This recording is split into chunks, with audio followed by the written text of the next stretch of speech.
Hello guys and welcome back to our channel again. नमस्कार मित्रांनो. मित्रांनो, तुम्ही पण एखाद्या सुपर मार्केटमध्ये किंवा डी मार्टमध्ये अशा ठिकाणी जाता आणि एखादं पॅक उचलता ज्याच्यावर हाय प्रोटीन ही गोष्ट लिहिली असेल किंवा लो फॅट किंवा अजून एखादं टॅग लिहिलं असेल, तर मित्रांनो होऊ शकतं की तुम्ही चुकीची गोष्ट उचलत आहात. कारण की मित्रांनो, समोर जे टॅग दिलेलं असतं पॅकवर त्याच्यापेक्षा इम्पॉर्टंट असतं मागचं न्यूट्रिशनल लेवल. तर मित्रांनो, आजच्या व्हिडिओमध्ये मी तुम्हाला प्रॉपर इन्फॉर्मेशन देतोय की ते न्यूट्रिशनल लेबल रीड कसं करायचं, त्या न्यूट्रिशनल लेबलमध्ये कोणकोणत्या गोष्टी चेक करायच्या, ज्याच्यामुळे तुम्ही एखादं चुकीचं पॅक उचलणार नाही. कारण की मित्रांनो, आजकाल जे ब्रँड्स आहेत ते ॲज अ ॲडव्हर्टाईज करायसाठी किंवा स्वतःला प्रमोट करायसाठी खूप हायलाइटेड याच्यात पॅकच्या समोर असे टॅग्स लिहितात. पण तुम्ही मित्रांनो चुकीचं पॅक उचललं नाही पाहिजे. याच्या कारणाने तुम्हाला जे हे न्यूट्रिशनल लेबल आहे हे रीड करणं खूप जास्त इम्पॉर्टंट आहे किंवा हे कसं रीड करायचं हे तुम्हाला जाणून घेणं खूप जास्त इम्पॉर्टंट आहे. तर मित्रांनो, व्हिडिओच्या शेवटपर्यंत थांबा, म्हणजे तुम्हाला ही इन्फॉर्मेशन प्रॉपरली कळेल की हे न्यूट्रिशनल लेबल रीड कसं करायचं. तर चला मित्रांनो, सुरू करूया. तर मित्रांनो, part number one, serving size. मित्रांनो, तुम्ही कोणतंही प्रोडक्ट बाय करताना तर त्याचं जे न्यूट्रिशनल लेबल जे स्टार्टिंग असते ना, तिथे वरती सर्विंग साईज लिहिली असते. मित्रांनो, आपण एक एक्झाम्पल म्हणून पकडू की एक चिप्सचं पॅकेट. तुम्ही एक चिप्सचं पॅकेट बाय करताय जे 100 ग्रामचं पॅक आहे. पण तिथे वरती स्मॉल याच्यात सर्विंग साईज लिहिली असते मित्रांनो. आणि सर्विंग साईज फॉर एक्झाम्पल 30 ग्राम आहे. पण तुम्ही ते त्याच्यावर कॅलरी चेक केल्या आणि कॅलरीज लिहिल्या आहे 150. तर तुम्ही हा विचार करता की पूर्ण पॅकेटमध्ये फक्त 150 कॅलरीज आहे. पण मित्रांनो, तसं नाही आहे. जेव्हा जर तुम्ही ते पूर्ण पॅकेट कन्झ्युम केलं आणि ज्याची सर्विंग साईज फक्त 30 ग्राम आहे आणि पॅक जे आहे ते 100 ग्रामचं आहे, तर तुम्हाला मोर दॅन 500 कॅलरीज तुम्ही कन्झ्युम करत आहात. आणि तुम्ही हे विचार करता की तुम्ही फक्त 150 कॅलरीज कन्झ्युम केल्या आहेत. तर मित्रांनो, कोणतंही पॅक किंवा कोणतंही प्रोडक्ट तुम्ही बाय करत आहे तर त्यावर सगळ्यात पहिले सर्विंग साईज जे आहे ती चेक करा आणि त्याच्यानुसार कॅलरी काउंट करा. मित्रांनो, आता पार्ट नंबर टू मध्ये तुम्ही आता कॅलरीज चेक करा. आता तुम्ही पहिले सर्विंग साईज चेक केली, आता याच्यानंतर तुम्ही कॅलरीज चेक करा. कॅलरीज जे आहे मित्रांनो, ते काउंट करून खाणं खूप इम्पॉर्टंट आहे. तुम्ही वेट लॉसवर असो किंवा तुम्ही एखाद्या मसल गेनिंगच्या याच्यात असो किंवा तुम्ही बॉडी बिल्डिंगच्या याच्यात असो, कशातही असो मित्रांनो, कॅलरीज काउंट करणं खूप इम्पॉर्टंट आहे. तुम्हाला आता सर्विंग साईजचं वेट कळलं आहे, त्याच्यानंतर तुम्ही कॅलरीज काउंट करा आणि हे जे कॅलरीज आहे ते तुम्ही एका ठिकाणी नोट डाऊन करा मित्रांनो. जर इन केस तुम्ही वेट लॉसवर आहे तर कॅलरीज नोट डाऊन करणं शिका. तुमचा जो पूर्ण डेचे जे कॅलरीज आहे ते तुम्ही काउंट करणं शिका आणि तुमची जी टोटल अमाऊंट ऑफ कॅलरीज आहे ती डेफिसिटमध्ये असेल तरच मित्रांनो तुमचं वेट लॉस होते. तर सेकंड पार्ट मित्रांनो हे आहे की तुम्ही कॅलरीज चेक करा. कॅलरीज जे असतात ते हे असतात की तुम्हाला किती एनर्जी त्याच्या थ्रू प्रोव्हाइड होत आहे. जर इन केस तुम्ही खूप जास्त कॅलरीचं एखादं फूड खाताय, जर इन केस तुम्ही विचार करताय की मी एखादं हेल्दी फूड खातो पण तुम्ही त्याचे कॅलरीज चेक नाही करताय, तर मित्रांनो खूप सारे हेल्दी फूड्स असे आहेत ज्यात कॅलरीजचे कंटेंट खूप जास्ती असतं.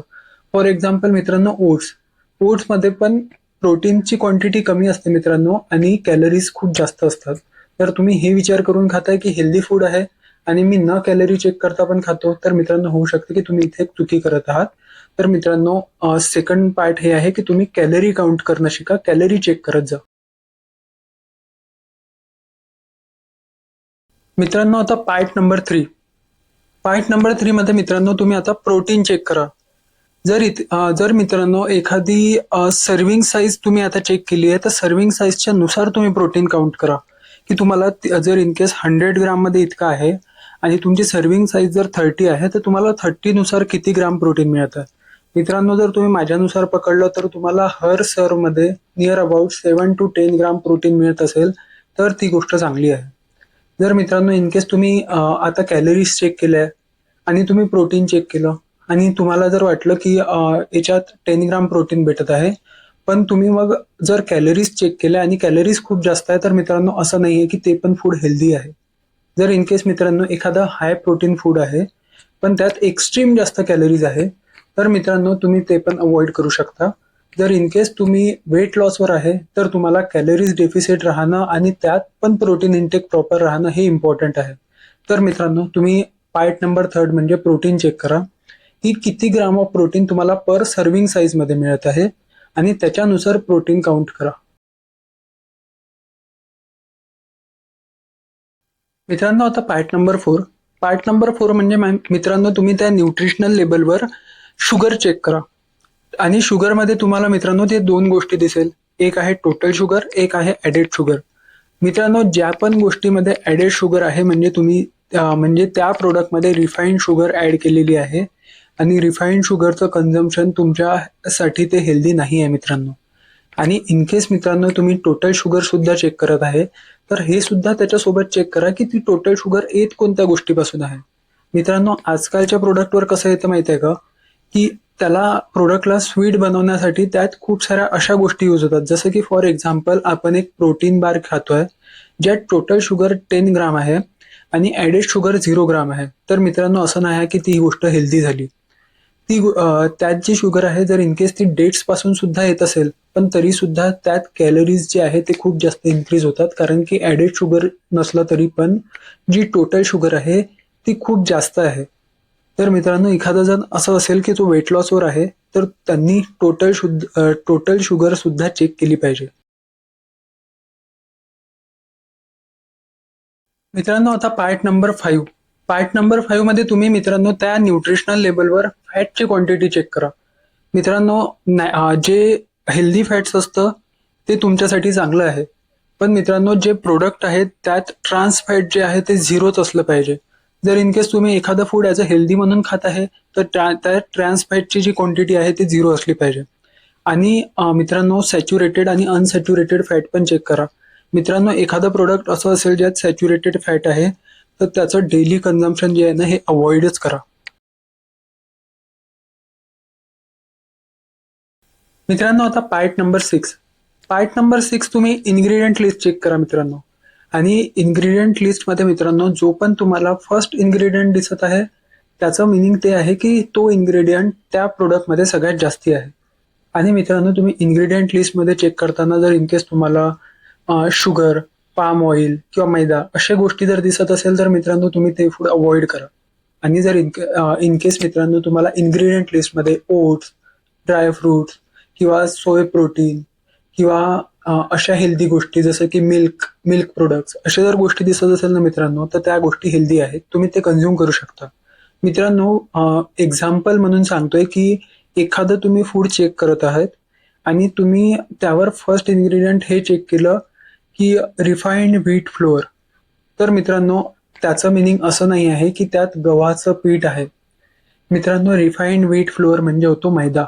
आणि मित्रांनो, मैदा जो असतो तो डायजेशनसाठी चांगला नसतो. तर मित्रांनो, हे पण लक्षात ठेवा की तुम्ही जे फूड कन्झ्युम करत आहात त्याचे इन्ग्रेडियंट जे आहेत ते पण सुद्धा चेक करा. कारण की मित्रांनो, आजकाल असं झालंय ना की हाय प्रोटीनच्या नावाखाली मित्रांनो त्या इन्ग्रेडियंटमध्ये खूप साऱ्या काहीच्या काही गोष्टी ऍड करतात. तर म्हणून मित्रांनो, ती इन्ग्रेडियंट लिस्ट चेक करणं सुद्धा खूप जास्त इम्पॉर्टंट आहे. मित्रांनो, आता लास्ट आणि पार्ट नंबर 7 आहे की तुम्ही फायबर आणि सोडियम ह्या गोष्टी चेक करा. जर मित्रांनो इन केस एखादं फूड असं आहे ज्यात फायबरची क्वांटिटी जास्त आहे, तर ते फूड मित्रांनो तुमच्यासाठी चांगलं आहे, कारण की त्यांनी तुम्हाला जास्त वेळपर्यंत भूक लागणार नाही. आणि मित्रांनो, नेक्स्ट आहे सोडियम. सोडियम जर इन केस एखाद्या फूडमध्ये जास्त असेल मीन्स असं असू शकतं मित्रांनो की ते प्रोसेस्ड फूड आहे. जे हाय सोडियम फूड असतात ना मित्रांनो, ते ब्लड प्रेशरसाठी चांगलं नसतं आणि त्याच्या व्यतिरिक्त तुमच्या बॉडीमध्ये ते वॉटर रिटेन्शन सुद्धा करतं. तर म्हणून मित्रांनो, ज्या फूडमध्ये सोडियमची क्वांटिटी हाय आहे ते तुम्ही अवॉइडच करा. मित्रांनो, तर हे होते 7 पॉइंट जे तुम्ही कोणताही प्रोडक्ट बाय करताना चेक केले पाहिजे. मित्रांनो, तुम्ही स्मार्ट कस्टमर बना. हे जे मार्केटिंग आहे याचा शिकार बनू नका. हे जे मार्केटिंगसाठी आजकाल चाललंय ना की खूप जास्त हायलाइटेड याच्यात आणि मोठ्या याच्यात जे समोर तुमचे पॉइंट्स जे मेन्शन केले असतात ते सोडून मित्रांनो, जे मागची साईड आहे ती चेक करा, लेबल चेक करा, इन्ग्रेडियंट लिस्ट चेक करा आणि मित्रांनो स्मार्ट कस्टमर बना. त्याच्या कारणाने तुम्ही कोणतंही असं फूड उचलणार नाही जे तुमच्या बॉडीसाठी हेल्दी नाही. तर चला मित्रांनो, आजच्या व्हिडिओमध्ये इतकंच होतं. जर इन केस तुम्हाला हा कंटेंट आवडला असेल आणि तुम्हाला असेच कंटेंट अजून हवे असेल तर मित्रांनो चॅनलला फॉलो करा आणि व्हिडिओला लाईक करा. थँक्यू मित्रांनो.